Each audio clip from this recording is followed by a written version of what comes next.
পুরোভাবে সুশৃঙ্খলভাবে আমরা এখানে বসবো। অপারেশন জেনারেল কমান্ডার তিনি এসে সুস্পষ্টভাবে কি করবেন তা আমাদের আহত ভাইদের উদ্দেশ্যে বললেন, শহীদ পরিবারের উদ্দেশ্যে বলবেন, বিক্ষুব্ধ ছাত্র জনতার উদ্দেশ্যে বলবেন। সুস্পষ্ট বার্তা ছাড়া, অঙ্গীকার ছাড়া, বিশ্বদল গ্রেপ্তার অভিযান ছাড়া, বিচার ছাড়া এইখান থেকে আমরা উঠব না। রক্তের বদলা শুধু রক্ত দিয়ে হয়। আওয়ামী ফ্যাসিস্টদের জায়গা ফাঁসির মঞ্চ আর কোথাও হতে পারে না।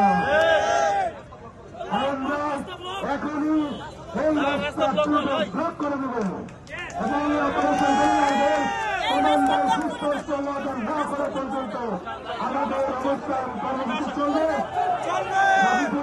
গাজীপুরবাসী সবাইকে এখানে নেমে এসে সম্মতি জানানোর জন্য আহ্বান জানাচ্ছি।